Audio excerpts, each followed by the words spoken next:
یکی هست تو قلبم که هر شب واسه اون می نویسم اون خوابه، نمیخوام بدونه واسه اونه که قلب من این همه بیتابه.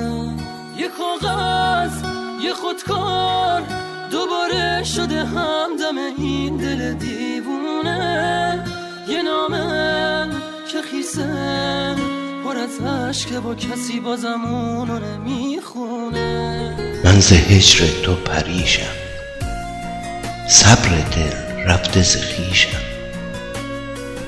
تیر غم بر دل ریشم، تو مرو جانا ز پیشم. هجر تو طاقت ندارم، نام تو ورد زبانم، اندکی بی تو نمانم، سیل اشک از دیدگانم، خون دل از غم چکانم. هجر تو طاقت ندارم، مهر تو بر دل فراوان، با دلم گشتی تو یکسان، شاهدش آن رب رحمان که تو را باشد نگهبان. هجر تو طاقت ندارم،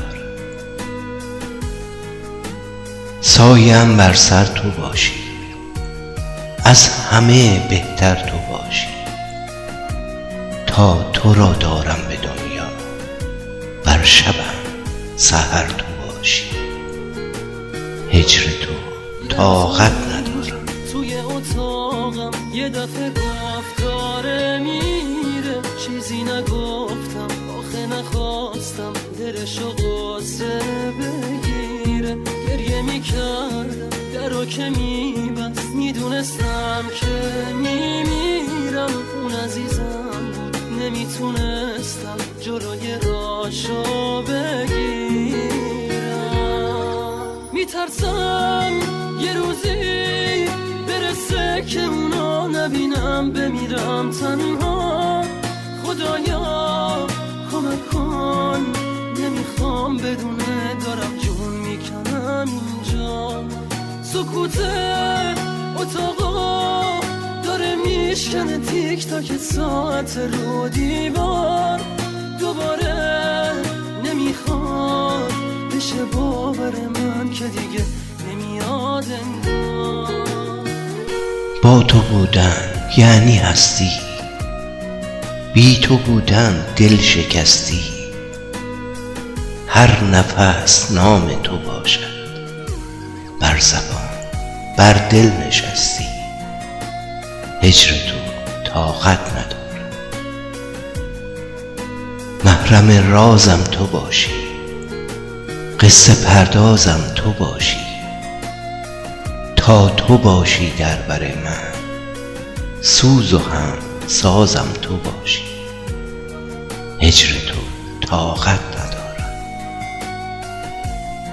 تا تو باشی در بر من، سوز و هم سازم تو باشی. هجر تو طاقت ندارم. یه روز همینجا توی اتاقم یه دفعه گفت داره میره، چیزی نگفتم آخه نخواستم دلشو قصه بگیره. گریه میکردم درو که میبست، میدونستم که میمیرم. اون عزیزم بود نمیتونستم جلوی راشو بگیرم.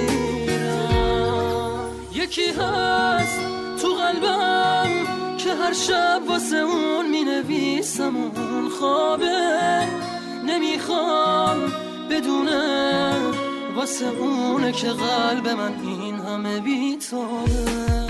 یه کاغذ یه خودکار دوباره شده همدم این دل دیوونه، یه نامه که خیسه پر از عشقه و کسی بازم اونو نمیخونه.